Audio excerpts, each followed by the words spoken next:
Welcome to JSR IAS academy. So இன்னைக்கு டாபிக்ல நம்ம என்ன பார்க்க போறோம் அப்படின்னா, ஆல்ரெடி லோக்பாலோடைய பார்ட் 1 அண்ட் பார்ட் 2 பார்த்துருக்கோம் இல்லையா? ஸோ அதோடைய கண்டினியூஷன்ஸ் தான் இது. வந்து லோக்பால்லே பார்ட் 3 அப்படின்னு வச்சுக்கலாம்.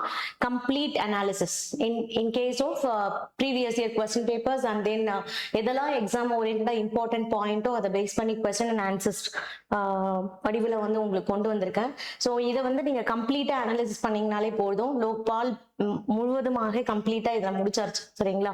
சோ இது வந்து பாத்தீங்கன்னா இப்ப நீங்க இதை எப்படி நோட்ஸ் எடுத்துக்கணும் அப்படின்னா, ஆல்ரெடி பார்ட் 1 அண்ட் பார்ட் 2 நான் ஆல்ரெடி கிளாஸ் எடுத்திருப்பேன். அது ஜஸ்ட் லோக்பால் அண்ட் யுக்தா, அது லக்ஷ்மிகாந்த் அவுட் சோர்ஸ் சமச்சீர் கல்வி எல்லாத்தையும் பேஸ் பண்ணி தான் எடுத்தது. ஸோ அதை நீங்க நோட்ஸா டவுன்லோட் அதை நோட்ஸா எடுத்துக்கிட்டு அடுத்தது என்ன பண்ணணும்னா, இதுல வரக்கூடிய கொஸ்டின் ஆன்சர்ஸ் நான் ஒரு கொஸ்டின்ஸா டிஸ்கஸ் பண்ணுவேன். அதை பேஸ் பண்ணி இருக்கக்கூடிய question answers and current affairs ரிலேட்டடா இருக்கக்கூடிய அந்த கொஸ்டின்ஸ் எல்லாம் என்ன பண்ணணும்னா உங்க நோட்ஸ்ல கீழே வந்து எழுதி வச்சுக்கோங்க. சோ இதுக்கப்புறம் ஃபியூச்சர்ல உங்களுக்கு எக்ஸாம்ஸ்ல ஏதாவது லோக்பால் பத்தி ஏதாவது கொஸ்டின்ஸ் வந்துச்சு அப்படின்னா இந்த லோக்பால் டாபிக்ல போய் அப்டேட் பண்ணிக்கணும். ஓகேங்களா? சோ இந்த டாபிக் வந்து நீங்க கம்ப்ளீட்டா எழுதி வச்சுக்கிட்டீங்கன்னா எல்லா எக்ஸாம்ஸ்க்குமே நீங்க அதை ஜஸ்ட் ரிவிஷன் பண்ணாலே போதும். இப்படிதான் நீங்க வந்து notes making for mains, exactly for mains நீங்க இப்படிதான் பண்ணணும், சரிங்களா? சோ இப்ப நம்ம கம்ப்ளீட் டாபிக் ஒரு லோக்பால் மட்டும் முடிச்சிருக்கோம். சோ இந்த பார்ட் முடிச்சோடனே இன்னும் ஒரு பார்ட் வரும். கிட்டத்தட்ட ஒரு 45 கொஸ்டின்ஸ் இதுல நம்ம டிஸ்கஸ் பண்ண போறோம், சரிங்களா? பார்க்கலாமா? ஓகே, ஃபர்ஸ்ட் கொஸ்டின் பாருங்க. 2013ஆம் ஆண்டின் லோக்பால் மற்றும் லோக் ஆயுக்தா சட்டத்தை பற்றி பின்வரும் கூற்றுகளில் எவை சரியானவை? ஃபர்ஸ்ட் வந்து பாருங்க, இச்சட்டம் மத்திய மற்றும் மாநில அரசுகள் ஆகிய இரண்டிற்கும் பொருந்தும். கண்டிப்பா கரெக்ட் இல்லையா? சோ இது correct. It applies to both union and state government. So Lokpal and Lok Ayukta Act 2013 என்ன சொல்லுதுன்னா, சோ மத்தியில அதாவது சென்ட்ரல்ல பிளஸ் ஸ்டேட்ல ரெண்டுத்துலயுமே வந்து கரப்ஷன்ஸ் ஒழிப்பதற்காக கொண்டு வந்த ஒரு சட்டம் தான் என்னது, லோக்பால் லோக் ஆயுக்தா சட்டம். சோ சென்ட்ரல்ல வந்து லோக்பால் சொல்லுவோம், ஸ்டேட்ல வந்து என்னன்னு சொல்லுவோம், லோக் ஆயுக்தான்னு சொல்லுவோம். So first one correct. Second பாருங்க, இது மத்திய அளவில் மட்டுமே லோக்பாலை நிறுவுகிறது. சோ மட்டுமே அப்படின்னு ஒன்லின்னு சொன்னதால இது வந்து தப்பு. ஏன்னா இந்த இடத்துல உங்களுக்கு ஸ்டேட்ல வந்து லோக் ஆயுக்தாவும் வரணும். ஒன்லி அப்படின்னு வந்திருக்கிறதால it establishes Lokpal only at the central level அப்படின்றதால தப்பு. Lokpal at the central level and Lok Ayukta at the state level அப்படின்னு கொடுத்திருந்தாங்கன்னா கரெக்ட். அப்படி இல்லைன்னா it establishes Lokpal at the central level அப்படின்னு கொடுத்திருந்தாங்கன்னா கரெக்ட், சரிங்களா? சோ அடுத்தது பாருங்க, மாநிலங்கள் ஒரு ஆண்டிற்குள் லோக் ஆயுக்தாக்களை நிறுவ வேண்டும். ஓகேங்களா? சோ இது வந்து பாத்தீங்கன்னா இதுவும் கரெக்ட், சரிங்களா? So states are required to establish Lok Ayuktas within 1 year. So 1 yearக்குள்ள அவங்க வந்து லோக் ஆயுக்தாவை எஸ்டாப்ளிஷ் பண்ணணும் அப்படின்றது கரெக்ட். சோ இதுல ஆன்சர் வந்து பாத்தீங்கன்னா 1 and 3. சோ இதுதான் ஃபர்ஸ்ட் क्वेश्चन. செகண்ட் क्वेश्चन பா.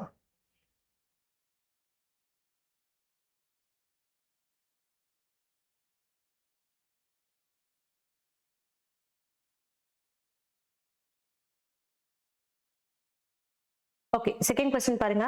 இந்திய லோக்பாலின் தலைவரை நியமிப்பவர் யார்? So who appoints the chairperson of the Lokpal of India? So லோக்பாலோடைய chairperson யாரு நியமிக்கிறாங்க அப்படின்னா கண்டிப்பா யாரு? President on the recommendations of selection committee. நம்ம ஆல்ரெடி பார்ட் 2ல பார்த்திருப்போம். செலக்ஷன் கமிட்டி அல்லது தேடல் குழு அப்படி தேர்வு குழுன்னு சொல்லுவாங்க.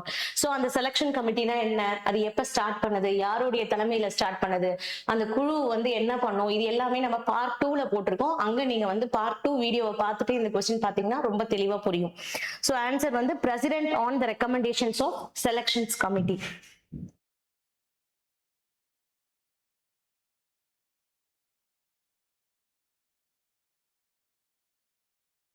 Next பாருங்க, பின்வருவனவற்றுள் எது சரியானது அல்ல?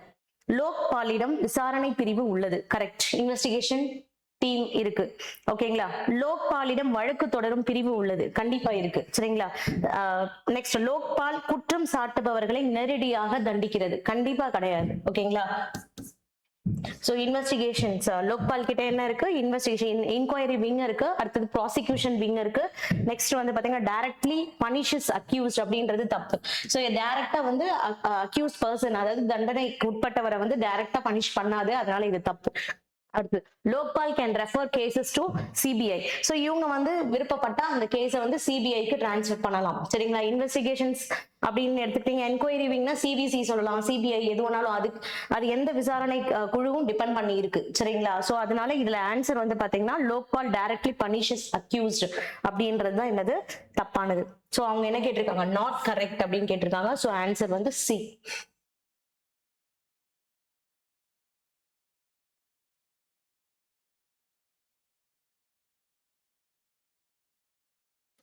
Next, fourth question.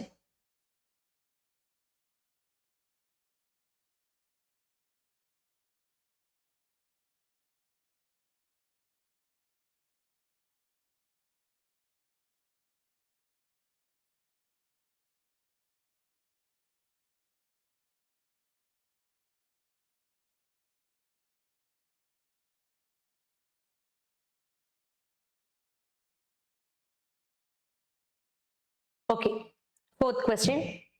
Who appoints a chairperson of, fourth question பார்த்தாச்சு. Chairperson of Lokpal வந்து president on the recommendations of selection committee. So next வந்து இப்போ fifth question. பாருங்க, consider the composition of the Lokpal. Chairperson must be a former Chief Justice of India, a Supreme Court judge. 50% of members must be judicial. 50% of members must be from the SC, ST, OBC, women and minorities. And இது மூணுமே correct தான். சரிங்களா? So Lokpal பொறுத்த வரைக்கும் நான் already சொல்லிட்டேன், அதோடைய composition என்ன இருக்கும் அப்படின்னு பாத்தீங்கன்னா, அவருடைய சேர்பர்சன் யாருன்னா ஓய்வு பெற்ற தலைமை நீதிபதி. ஓகேங்களா? உச்ச நீதிமன்றத்துடைய ஓய்வு பெற்ற தலைமை நீதிபதி தான் யாரு, இதோடைய சேர்பர்சன், தலைவர். ஓகேங்களா?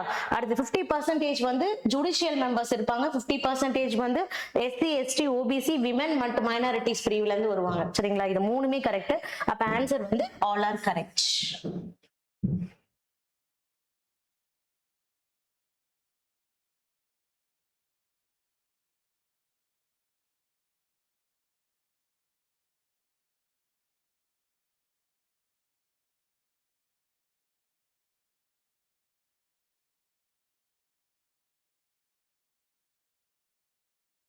ஓகே, நெக்ஸ்ட் பாருங்க. Lokpal has jurisdictions over. So Lokpal பின்வருவனவற்றின் மீது அதிகார வரம்பை கொண்டுள்ளது. சோ எதன் மீது அதிகார வரம்பை கொண்டுள்ளது அப்படின்னு பாத்தீங்கன்னா, கண்டிப்பா prime minister, central minister, members of parliament, MPs, பாராளுமன்ற உறுப்பினர்கள், group A, group B, group C officers in central government. ஓகேங்களா? சோ எல்லார் மேலேயும் இது அதிகார வரம்பை செலுத்துகிறது. சோ யார் மேல அதிகார வரம்பை செலுத்தவில்லை அப்படின்னு பாத்தீங்கன்னா, சுப்ரீம் கோர்ட் ஜட்ஜஸ். ஓகேங்களா? Election commissioners. ஓகேங்களா? சோ அதாவது லோக்பால் வந்து does not have jurisdiction on which persons அப்படின்னு கேட்டாங்கன்னா, ஒன்னு எலெக்ஷன் கமிஷனர்ஸ், இன்னொன்னு வந்து பாத்தீங்கன்னா சுப்ரீம் கோர்ட் ஜட்ஜஸ். இவங்க ரெண்டு பேருக்கும் அதிகார வரம்பை செலுத்தவில்லை. சோ யார் மேலாம் செலுத்துகிறதுனா, நீங்க பாத்தீங்கன்னா பிரைம் மினிஸ்டர், பிரதமர், நாடாளுமன்ற உறுப்பினர்கள், மத்திய அமைச்சர்கள் மற்றும் குரூப் ஏ, பி, சி அதிகாரிகள். சோ இது தவிர்த்து நிறைய வந்து என்ஜிஓஸ், தன்னார்வ அறக்கட்டளைகள், தன்னார்வ நிறுவனங்கள், சோ இந்த மாதிரியான எல்லா நிறுவனங்கள், அதாவது அரசு உதவி பண்ற நிறுவனங்கள் எல்லாமே வந்து பாத்தீங்கன்னா லோக்பால் தன்னுடைய அதிகார வரம்பை செலுத்துகிறது. இது வந்து பார்ட் 1ல நம்ம பார்த்திருக்கோம். சரிங்களா? சோ அந்த வீடியோ பாத்தீங்கன்னா இந்த क्वेश्चंस நீங்க ஆன்சர் பண்ணலாம்.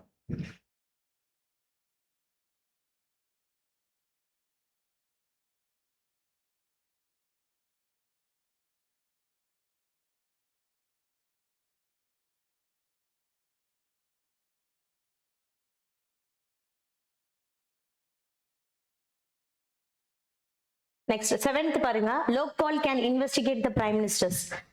ஓகேங்களா? லோக்பால் வந்து பிரைம் மினிஸ்டரை இன்வெஸ்டிகேட் பண்ணலாமா? கண்டிப்பா இல்லையா?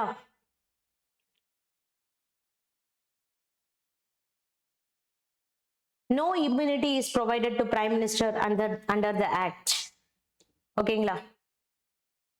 இங்க பாருங்க, லோக்பால் பிரதமரை விசாரிக்க முடியும். ஓகேங்களா? லோக்பால் வந்து பிரதமரை விசாரிக்க முடியும். நெக்ஸ்ட், இச்சட்டத்தின் கீழ் பிரதமருக்கு எவ்வித விலக்கும் வழங்கப்படவில்லை அப்படின்றது இது தப்பு. சரிங்களா? சோ இது கரெக்ட். ஓகேங்களா. இப்ப இங்க ஆன்சர் வந்து A is true, R is false வரும். இது ஆன்சர் வந்து தப்பா இருக்கு. ஓகேங்களா, இது கிடையாது.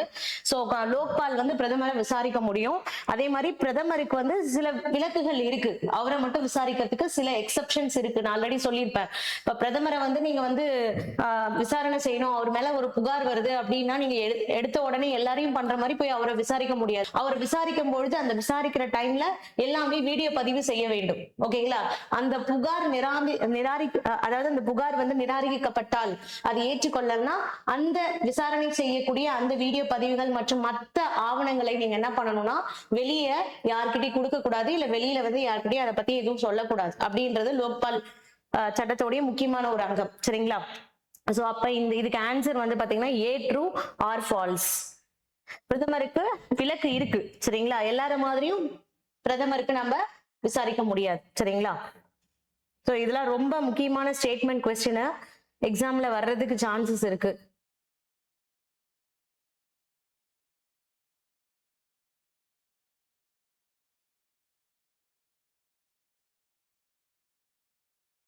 ஓகே, அடுத்தது பாருங்க 8th கொஸ்டின். சோ லோக்பால் அப்படின்றது மத்திய அளவில், ஓகேங்களா, மத்திய அளவில் இருக்கக்கூடிய ஊழல் கண்காணிப்பு அமைப்பு. லோக் ஆயுக்தான்றது மாநில அளவில், ஓகேங்களா, ஸ்டேட் லெவல். அடுத்து CVC அப்படின்றது கண்காணிப்பு அமைப்பு, ஓகேங்களா, சென்ட்ரல் விஜிலன்ஸ் கமிஷன் இல்லையா. CBI அப்படின்றது புலனாய்வு அமைப்பு, சென்ட்ரல் பியூரோ ஆஃப் இன்வெஸ்டிகேஷன்ஸ், புலனாய்வு முகமை அப்படின்னு கூட சொல்லலாம். சரிங்களா. சோ ஆன்சர் வந்து என்னது D. சோ இது வந்து ஸ்டேட் கொஸ்டின் தான் இது. அடுத்தது the term of Lokpal chairperson. Lokpal தலைவருடைய பதவி காலம் எவ்வளவு காலம் இருக்கலாம்னா 5 வருடங்கள் இருக்கலாம், அப்படி இல்லைன்னா 70 வயது வரைக்கும் அவர் வந்து தலைவரா நீடிக்கலாம். லோக்பாலுடைய தலைவரா நீடிக்கிறதுக்கு உங்களுக்கு வந்து 5 years அல்லது அப் டு 70 ஏஜ் வரைக்கும் இருக்கலாம். சரிங்களா. ஸ்டேட் கொஸ்டின்ஸ் இதெல்லாம். சோ இதெல்லாம் பார்க்காம எக்ஸாமுக்கு போவாதீங்க, ரொம்ப ரொம்ப இம்பார்ட்டன்ட் கொஸ்டின்ஸ் இதெல்லாம். ஓகே, நெக்ஸ்ட் லோக்பாலின் தற்போதைய தலைவர் யார்? இது கரண்ட் அஃபேர்ஸ் கொஸ்டின். ஓகேங்களா. சோ இப்ப நான் ஆல்ரெடி சொல்லியிருக்கேன் இல்லையா, ஃபர்ஸ்ட் வந்து லோக்பாலுடைய தலைவர் யாரு அப்படின்ட்டு பாத்தீங்கன்னா நான் ஆல்ரெடி சொல்லியிருப்பேன். அடுத்தது வந்து பாத்தீங்கன்னா அது GK பார்ட்ல வரும். அடுத்தது இப்ப வந்து கரண்டா யார் இருக்காரு அப்படின்னு பாத்தீங்கன்னா AM கான்வில்கர், அதாவது அஜய் மணிக்கரவ் கான்வில்கர் அப்படின்றவர் தான் இப்ப ரீசெண்டா 2024ல அப்பாயிண்ட் பண்ணப்பட்ட லோக்பாலுடைய சேர்மேன். ஓகேங்களா.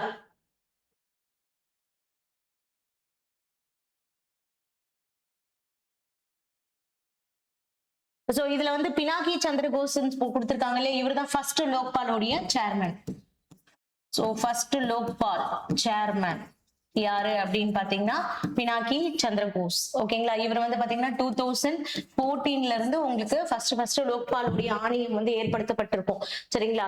சோ 2014ல ஆக்ட் வந்திருக்கும். கிட்டத்தட்ட 4 வருஷம் கழிச்சு 2018ல செலக்ஷன் கமிட்டி மூலமாக முதல்ல தேர்ந்தெடுக்கப்பட்டவர் யாரு அப்படின்னு பாத்தீங்கன்னா ஜஸ்டிஸ் பினாகி சந்திர கோஸ் அப்படின்றவர் தான். சோ இங்க பாருங்க, justice Ajay Manikrao Khanwilkar appointed as a chairperson of the second chairperson. அதான் முக்கியம். உங்களுக்கு வந்து எக்ஸாம்ல வந்து ஃபர்ஸ்ட் சேர்பர்சன் செகண்ட் சேர்பர்சன் அப்படின்னு கன்ஃபியூஸ் பண்ணி கொடுங்க, உங்களுக்கு கேட்கலாம். சோ இப்ப யாருன்னு கேட்டா நீங்க ஆன்சர் பண்ணிடலாம். சப்போஸ் செகண்ட் சேர்பர்சன் அப்படின்னு கேட்டாலும் யார் தான் வரணும்? அஜய் மாணிக்கராவ் கான்வில்கர். இவர் எப்ப அப்பாயிண்ட் பண்ணிருக்காங்க அப்படின்னா March 10, 2024. அடுத்து கரண்ட் லோக்பால் மெம்பர்ஸ். சோ இது வந்து உங்களுக்கு கேட்கறதுக்கு சான்ஸ் இருக்கு, ஆட் ஒன் அவுட்ல கேட்கறதுக்கு சான்ஸ் இருக்கு. சோ ஜுடிஷியல் மெம்பர்ஸ் 50% இருப்பாங்க, நான் ஜுடிஷியல் மெம்பர்ஸ் 50% இருப்பாங்கன்னு சொன்னேன் இல்லையா. சோ ஜுடிஷியல் மெம்பர்ஸ் வந்து யாரு? சுப்ரீம் கோர்ட்டோடைய உங்களுக்கு ரிட்டையர்டு ஜட்ஜஸ் இருக்கலாம் அல்லது ஜட்ஜஸா இருக்கலாம். சரிங்களா. சோ யாரெல்லாம் இருக்காங்க அப்படின்னு பாத்தீங்கன்னா ஜஸ்டிஸ் லிங்கப்ப நாராயண சுவாமி. இவர் வந்து யாருன்னா former chief justice of Himachal பிரதேஷோடைய ஹைகோர்ட்டோடைய ஜட்ஜ். ஓகேங்களா. அடுத்து ஜஸ்டிஸ் சஞ்சய் யாதவ். இவர் வந்து former chief justice of Allahabad high court. அடுத்தது ஜஸ்டிஸ் ரித்துராஜ் அவஸ்தி. இவர் யாரு அப்படின்னு பாத்தீங்கன்னா former chairman of the 22nd law commissions of the India. ஓகேங்களா. ரொம்ப ரொம்ப இம்பார்ட்டன்ட் பர்சன் 3 பேரும் பார்த்து வச்சுக்கோங்க. உங்களுக்கு இன் டெப்தா கேட்கணும் அப்படின்னா கொஸ்டின்ஸ் வந்து கொஞ்சம் ட்விஸ்டடா கேட்கணும்னா இந்த கொஸ்டின் கேட்கறதுக்கு சான்சஸ் இருக்கு. எப்படி கேட்கலாம்னா ஒரு 4 பர்சன்ஸ் கொடுத்துட்டு இதுல யார் ஜுடிஷியல் மெம்பர்ஸ் இல்லைன்னு கேட்கலாம், அல்லது யார் ஜுடிஷியல் மெம்பர்ஸ் கேட்கலாம். சோ அதனால இது 4 பேரும் பார்த்து வச்சுக்கோ, 6 பேரும் பார்த்து வச்சுக்கோங்க. அடுத்து நான் ஜுடிஷியல் மெம்பர்ஸ் அப்படின்னு எடுத்துக்கிட்டீங்கன்னா, சோ நான் ஜுடிஷியல் மெம்பர்ஸ் நான் ஆல்ரெடி சொல்லியிருக்கேன் இல்லையா, OBC, BC, SC, ST, women, minorities, இந்த கேட்டகரியில இருந்து நான் உங்களுக்கு எடுப்பாங்க. சோ நான் ஜுடிஷியல் மெம்பர்ஸ் அப்பாயிண்டட் இன் 2024 யார் யாரு அப்படின்னு பாத்தீங்கன்னா, ஃபர்ஸ்ட் வந்து chief election commissioner. Chief election commissioner இருந்தாரு சுஷில் சந்திரா.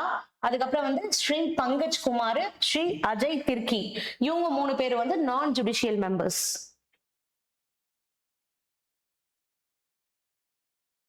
முக்கியமான கொஸ்டின்ஸ் பார்த்து வச்சுக்கோங்க அது. ஓகே, அடுத்தது which body conducts preliminary inquiry for the Lokpal. So very very important question. அதாவது லோக்பாலுக்கான முதற்கட்ட விசாரணை நடத்தக்கூடிய ஒரு அமைப்பு எது அப்படின்னு பாத்தீங்கன்னா சிவிசி தான். ஓகேங்களா, அதாவது சென்ட்ரல் விஜிலன்ஸ் கமிஷன். ஸோ ரொம்ப ரொம்ப இம்பார்ட்டன்ட் கொஸ்டின். அடுத்தது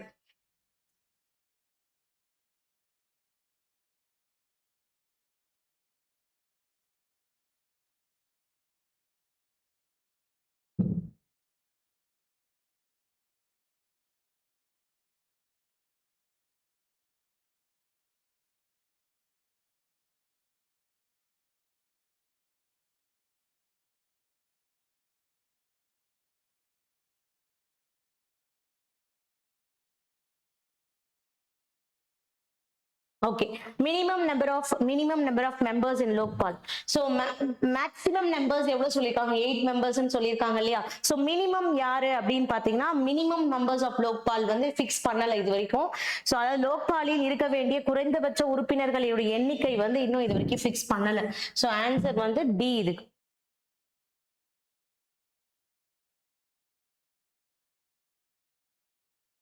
ஓகே, நெக்ஸ்ட் கொஸ்டின் பாருங்க. Selection committee of the Lokpal. லோக்பாலோடைய செலக்ஷன் கமிட்டிய அந்த யாரா இருப்பாங்க அப்படின்னு பாத்தீங்கன்னா prime minister, speaker of Lok Sabha, leader of opposition, chief justice of India.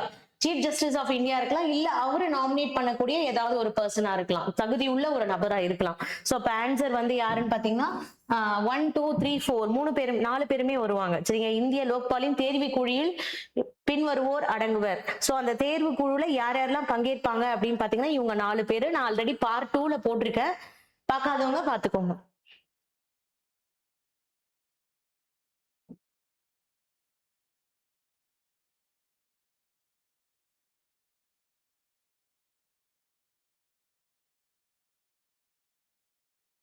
Okay, next question. பின்வருவனவற்றை கவனியுங்கள். அரசு நிதியை பெறும் தன்னார்வ நிறுவனங்கள் NGOs லோக்பாலின் வரம்பிற்குள் வருகின்றன. கண்டிப்பா உண்டு. சரிங்களா, சோ NGO கண்டிப்பா லோக்பாலுடைய அதிகார வரம்புல வரும். அடுத்தது தனியார் நிறுவனங்கள் லோக்பாலின் வரம்பிற்குள் வருகின்றன.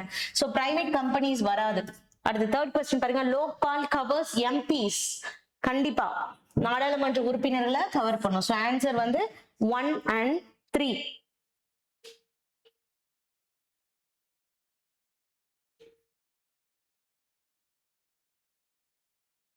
ஓகே, நெக்ஸ்ட் பாருங்க. Removal of Lokpal is done by. So இப்போ நம்ம லோக்பால வந்து மெம்பர்ஸ் வந்து ரிமூவ் பண்ணணும் அப்படின்னா அதுக்கு வந்து யாருடைய பர்மிஷன் வேணும்? President after supreme court enquiry.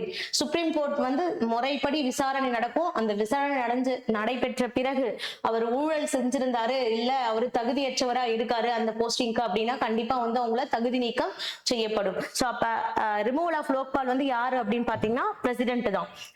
அந்த after supreme court enquiry. So உச்ச நீதிமன்றத்தோட விசாரணையை தொடர்ந்து குடியரசுத் தலைவருடைய ஒப்புதல் வேணும். இதுதான் வந்து removal of Lokpal.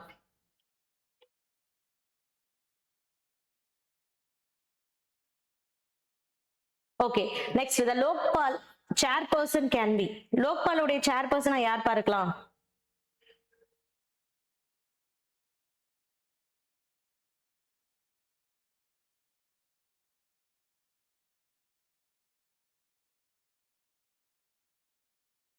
Okay, Lokpal தலைவராக பின்வருவனவருக்குள் யார் இருக்கலாம் அப்படின்னு கேக்குறாங்க. இந்தியாவின் முன்னாள் தலைமை நீதிபதி, former chief justice of supreme court, கண்டிப்பா அவர்தான் இல்லையா. அடுத்து உச்ச நீதிமன்றத்தின் முன்னாள் நீதிபதி. ஓகேங்களா, ஓகே, ரெண்டுமே ஒண்ணுதான். அது நீதிபதி, இவங்க வந்து தலைமை நீதிபதி, ரெண்டு பேருமே இருக்கலாம். அடுத்து ஊழல் தடுப்பு துறையில் அனுபவம் வாய்ந்த ஒரு முக்கிய பிரமுகரா இருக்கலாம். மூணுமே கரெக்ட். சோ ஆன்சர் மூணுமே கரெக்ட். ரொம்ப ரொம்ப இம்பார்ட்டன்ட் கொஸ்டின்ஸ். சோ யார் யாரெல்லாம் வந்து லோக்பால் சேர்மனா இருக்கலாம்னா, ஒன்னு former chief justice of supreme court, ரெண்டாவது வந்து பாத்தீங்கன்னா ஜட்ஜ், ஓகேங்களா, former judge of supreme court, அடுத்தது வந்து பாத்தீங்கன்னா உங்களுக்கு ஊழல் தடுப்பு துறையில, ஓகே, பிரிவென்ஷன் ஆஃப் கரப்ஷன், அந்த துறையில வந்து அனுபவம் வாய்ந்த மிக்க ஒரு தகுதி பெற்றவரான ஒரு நபரா இருக்கலாம் அப்படின்னு சொல்லியிருக்காங்க. சரிங்களா? சோ இந்த கொஸ்டின், அடுத்த கொஸ்டின் பாருங்க. ரொம்ப ரொம்ப ரொம்ப important question. So maybe expect பண்ணலாம் இந்த கொஸ்டின். ரொம்ப ரொம்ப இம்பார்ட்டன்ட். நான் கிளாஸ் எடுக்கும் போது சொல்லியிருப்பேன் இது. பார்ட் 2ல பாருங்க, 17th கொஸ்டின். லோக்பாலோடைய பார்ட் 2ல பாத்தீங்கன்னா ரொம்ப தெளிவா எக்ஸ்பிளைன் பண்ணியிருப்பேன். பின்வரும் எந்தெந்த விவாகரங்கள் தொடர்பான விஷயங்களில் பிரதமர் லோக்பாலின் அதிகார வரம்பிலிருந்து விலக்கு அளிக்கப்படுகிறார்? சோ அதாவது ஒரு சில விஷயத்துல மட்டும் லோக்பால் வந்து அதனுடைய அதிகார வரம்புக்குள்ள கொண்டு வர முடியாது. யார? பிரதமர். சரிங்களா? சோ அது என்னென்ன ஃபீல்டு அப்படின்னு பார்க்க போறோம், எந்தெந்த விவகாரங்கள் அப்படின்னு பார்க்க போறோம், எந்தெந்த துறைன்னு பார்க்க போறோம். ஃபர்ஸ்ட் வந்து தேசிய பாதுகாப்பு, நேஷனல் செக்யூரிட்டி, ஃபாரின் ரிலேஷன்ஸ், வெளியுறவு தொடர்புகள், அடுத்து பொது ஒழுங்கு, லா அண்ட் மேனேஜ்மெண்ட், ஓகேங்களா, அடுத்தது அணுசக்தி, அட்டாமிக் எனர்ஜி. இந்த 4 விஷயம் தொடர்பாக புகார் வந்தது. இப்ப பிரைம் மினிஸ்டர் மேல ஏதாவது புகார் வந்ததுன்னா அது வந்து லோக்பால் விசாரணை செய்ய முடியாது. லோக்பால் உடைய அதிகார வரம்புக்குள்ள இந்த விஷயத்துல கொண்டு வர முடியாது. யார? பிரதமர். இதுதான் இந்த விஷயம் தான் கேக்குறாங்க. ரொம்ப ரொம்ப இம்பார்ட்டன்ட். அப்ப ஆன்சர் வந்து 1 2 3 4, ஓகேங்களா, எல்லாமே வரணும் ஆன்சர். ரொம்ப இம்பார்ட்டன்ட் கொஸ்டின் பா. அடுத்தது 18th பாருங்க. The superintendent of the Central Bureau of Investigations in Corruption Cases lies with, அதாவது ஊழல் வழக்குகளில் மத்திய புலனாய்வு பணியகத்தின் மேற்பார்வை யாரிடம் உள்ளது அப்படின்னு பாத்தீங்கன்னா சென்ட்ரல் விஜிலன்ஸ் கமிஷன்ஸ். நான் ஆல்ரெடி சொல்லியிருக்கேன், விசாரணை செய்யணும் கட்டமா யார் வந்து விசாரணை செய்வாங்க அப்படின்னு பாத்தீங்கன்னா லோக்பால். யாரு வந்து விசாரணைக்காக ரெக்கமெண்ட் பண்ணுவாங்கன்னா சிபிசி தான், ஓகேங்களா. அட்லாஸ்ட் வந்து விசாரணை செஞ்ச பிறகு இன்வெஸ்டிகேஷனை வேணா யார்கிட்ட கொடுக்கலாம்? சிபிஐ கிட்ட கொடுக்கலாம். சரிங்களா?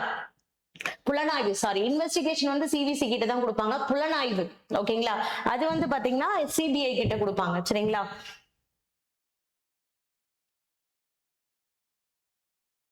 Okay, next question.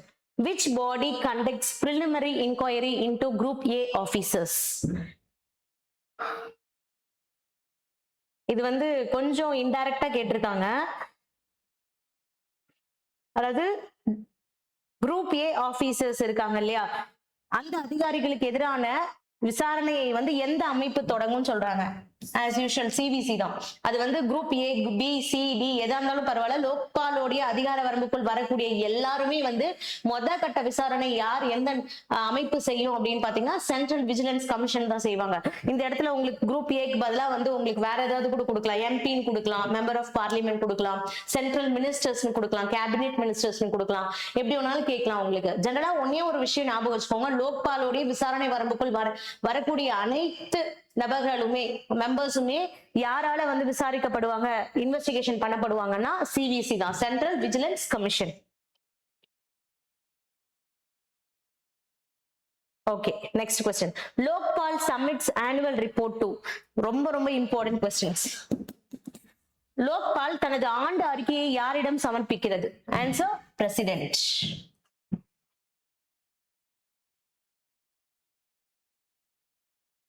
ஓகே, ரொம்ப ரொம்ப important question. which amendment strengthened Lokpal provisions?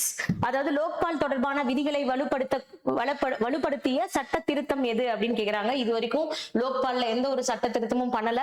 So no constitutional amendment. உங்களை கன்ஃபியூஸ் பண்றதுக்காக இந்த மாதிரி क्वेश्चंस கேட்பாங்க. நோ கான்ஸ்டிடியூஷனல் அமெண்ட்மெண்ட், அரசியலமைப்பு திருத்தம் இல்லை அப்படின்றது தான் ஆன்சர். Okay, Lokpal's jurisdictions over MPs includes, ரொம்ப ரொம்ப ரொம்ப இம்பார்ட்டன்ட் क्वेश्चन பா, ரொம்ப ரொம்ப இம்பார்ட்டன்ட் क्वेश्चन. அதாவது நாடாளுமன்ற உறுப்பினர்கள் மீது லோக்பாலின் அதிகார வரம்பிலிருந்து விலக்கப்படுபவை. அதாவது ஒரு எம்பி இப்ப ஊழல் புரிஞ்சுட்டாருன்னு வச்சுக்கோங்களேன், ஒரு மெம்பர் ஆஃப் பார்லிமெண்ட், பாராளுமன்ற உறுப்பினர், ஒரு ஃபேமஸான எம்பி வந்து கரப்ஷன்ல என்கேஜ் ஆயிட்டாரு, அவர் வந்து புகார் அவர் மேல வந்து எழும்புகிறது. சோ அவர் வந்து கரப்ஷன் பண்ணிருக்காரு அப்படின்னா முதல்ல விசாரிப்பாங்க, ஓகேங்களா, விசாரணை நடக்கும். அந்த விசாரணை நடக்கும்போது அவர் வந்து அந்த பார்லிமெண்ட்ல அவருக்கு வந்து பேச்சுரிமை, ஓட்டிங் ரைட்ஸ் எல்லாம் இருக்குமானா கண்டிப்பா இருக்கும். அதுல இருந்து இது வந்து பாத்தீங்கன்னா வரம்பில் வந்து விலக்கப்படுபவை. சரிங்களா? சோ அதுக்கெல்லாம் அவருக்கு ரைட்ஸ் இருக்கும். ஓகேங்களா? சோ அதுதான் இங்க சொல்றாங்க. Corruption, bribery, abuse of office, இந்த 3 விஷயத்துல மட்டும்தான் அவருக்கு வந்து ஏன்னா இது கிடையாது, விளக்கம் கிடையாது. சரிங்களா? அவர் வந்து தண்டிக்கப்படக்கூடிய நபராக மாறிவிடுவார். Corruption, bribery, abuse of office அப்படின்ற பட்சத்துல மட்டும்தான் அவர் வந்து தண்டிக்கப்படுவார். ஊழல், லஞ்சம் மற்றும் அதிகார பிரயோகம், இந்த 3 விஷயத்துக்காக அவர் வந்து ஏதோ ஒரு தப்பு பண்ணிட்டாரு அப்படின்னா கண்டிப்பா அவருக்கு வந்து சம் பனிஷ்மெண்ட்ஸ் இருக்கும். கண்டிப்பா அது வந்து சுப்ரீம் கோர்ட்டால நிரூபிக்கப்பட்டால், விசாரணைக்கு பிறகு சுப்ரீம் கோர்ட்டால நிரூபிக்கப்பட்டால் அவருக்கு கண்டிப்பாக அதுல இருந்து ஒரு தண்டனை கிடைக்கப்பெறும். அதுல வந்து ஓட்டிங் ரைட்ஸ், ஸ்பீச்சஸ் இன் பார்லிமெண்ட்லாம் எக்ஸெப்ஷன்ஸ். ஓகேங்களா? அதெல்லாம் உண்டு.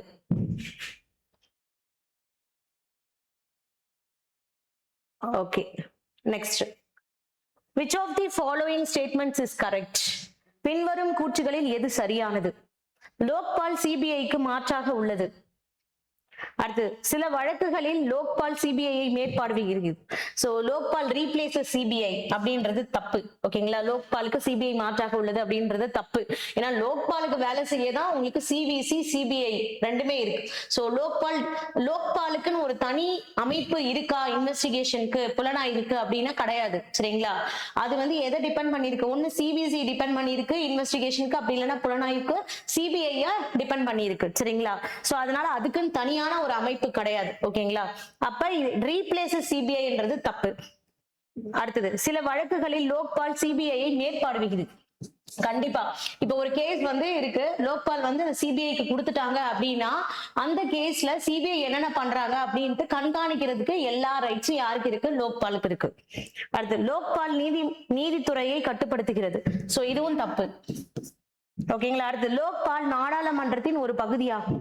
இதுவும் தப்பு. சோ இப்ப ஆன்சர் என்னது இதுக்கு? பி. ஓகேவா? So Lokpal is inspired by which concept?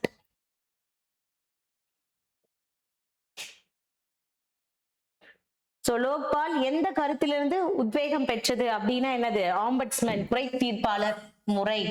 So ஆக்சுவலா இந்த லோக்பால் அப்படின்றது என்னது? ஒரு சான்ஸ்கிரிட் வேர்டு. நான் வந்து கிளாஸ்ல இது சொல்லியிருக்க மாட்டேன். சோ இதை நோட் பண்ணிக்கோங்க, இதை நான் மிஸ் பண்ணிட்டேன். லோக்பால் என்றது என்னது? ஒரு சான்ஸ்கிரிட் வேர்ட். அப்படின்னா என்ன அப்படின்னா caretaker of the people or people's friend அப்படின்னு சொல்லுவாங்க. சரிங்களா? சோ அதுதான் வந்து லோக்பால் அப்படின்னு அர்த்தம். இந்த லோக்பால் அப்படின்றது நான் ஆல்ரெடி சொல்லியிருப்பேன், 1963 எல்எம் சிங்வி அப்படின்றவர் தான் முதலாக இந்த வார்த்தையை வந்து அறிமுகப்படுத்தியிருப்பார். சரிங்களா? சோ இதுக்கு என்ன அர்த்தம் அப்படின்னா குறை தீர்ப்பாளர் முறை. ஓகேங்களா? மக்களுக்காக, ஓகேங்களா, மக்களுடைய குறையை தீர்ப்பதற்காக வரக்கூடிய ஒரு அமைப்பு தான் என்னது? இந்த ஆம்பட்ஸ்மேன். இது வந்து ஸ்காண்டினேவியன் கண்ட்ரீஸ்ல தான் ஃபாலோ பண்ணியிருந்தாங்க. சோ ஆம்பட்ஸ்மேன் அப்படின்னா என்னன்னா மக்களுடைய குறைகளை தீர்க்கும் அமைப்புன்னு அர்த்தம். இது ஸ்வீடன்ல 1809ல ஃபர்ஸ்ட் வந்து ஸ்டார்ட் பண்ணிருப்பாங்க. அதுக்கப்புறம் பின்லாண்ட்ல வந்து 1919ல ஸ்டார்ட் பண்ணிருப்பாங்க. நார்வேல 1962. ஓகேங்களா? அடுத்து டென்மார்க் 19, இது வந்து நான் ஃபர்ஸ்ட் கிளாஸ்ல சொல்லியிருப்பேன். நியூசிலாந்துல 1967ல ஸ்டார்ட் பண்ணிருப்பாங்க. சரிங்களா? சோ இதை பத்தி உங்களுக்கு எந்தெந்த ஆண்டு எந்தெந்த ஸ்காண்டினேவியன் கண்ட்ரீஸ்ல ஸ்டார்ட் பண்ணதுன்னா ஃபர்ஸ்ட் பார்ட் பாத்துக்கோங்க. சோ ஃபர்ஸ்ட் பார்ட் லோக்பால் பாத்தீங்கன்னா இந்த क्वेश्चंसக்கான ஃபுல் அவேர்னஸ் உங்களுக்கு கிடைச்சிரும். சரிங்களா?